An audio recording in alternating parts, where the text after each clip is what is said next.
As the West steps up its demonization of Iran in an attempt to destabilize the country and topple its belligerent regime,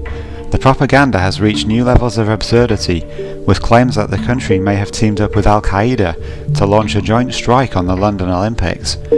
Today's The Daily Telegraph reports, security experts said that recent intelligence suggested Iran and Al-Qaeda could attempt to find a common project in Europe, possibly targeting the London Olympics, which opens in July. As well as the credibility of this recent intelligence being impossible to determine, we're not told what it is or where it came from. The warning comes from a private political risk consultancy named Maplecroft, whose business depends on providing solutions to the very risks it claims exist. Their warning is so speculative as to be entirely useless, and it's hard to see how the statement and its subsequent promotion by the mainstream press serve any purpose other than fueling the climate of fear and perpetuating the demonization of Iran. Later in the same article, we even learn that British officials say there had been no new lines of investigation opened into suspected plots involving the two sides,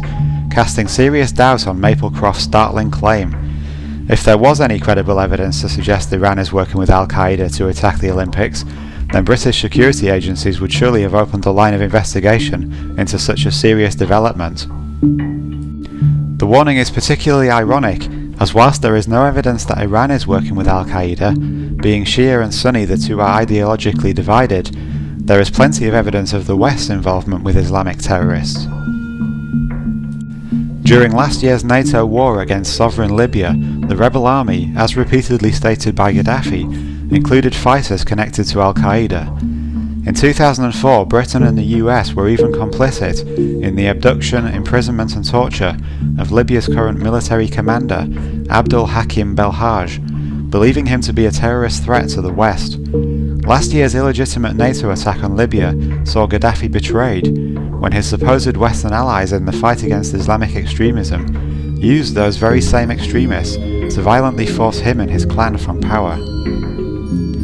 The West's relationship with Al-Qaeda has continued with the current attempt to unseat Bashar al-Assad in Syria.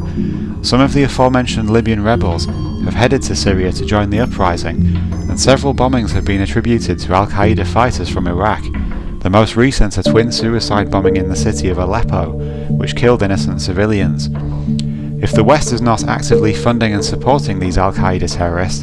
then it is at the very least turning a blind eye to their activities,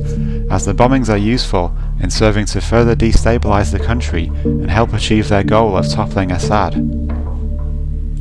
Such close links between the West and militant Islamists are unsurprising, considering that our own security services were behind the original arming, training and financing of the Afghan Mujahideen, who developed into the group now known as Al-Qaeda, beginning in 1979 when the CIA fostered them as a proxy force to keep the Soviets out of Afghanistan. Al-Qaeda literally meant the base, or the database, a computer file containing details of Western intelligence-trained Islamist fighters, a directory of assets in effect, which could be called upon when needed. Whilst the West makes baseless assertions about the supposed links between Al-Qaeda and Iran, in reality it is provably our own governments and security services who are collaborating with Islamic extremists. Our old enemy, violent militant Islamists, are now being used as useful tools in the fight against our new enemy, belligerent autocrats such as Gaddafi and Assad, who the West wish to depose because they stand in the way of their new world order.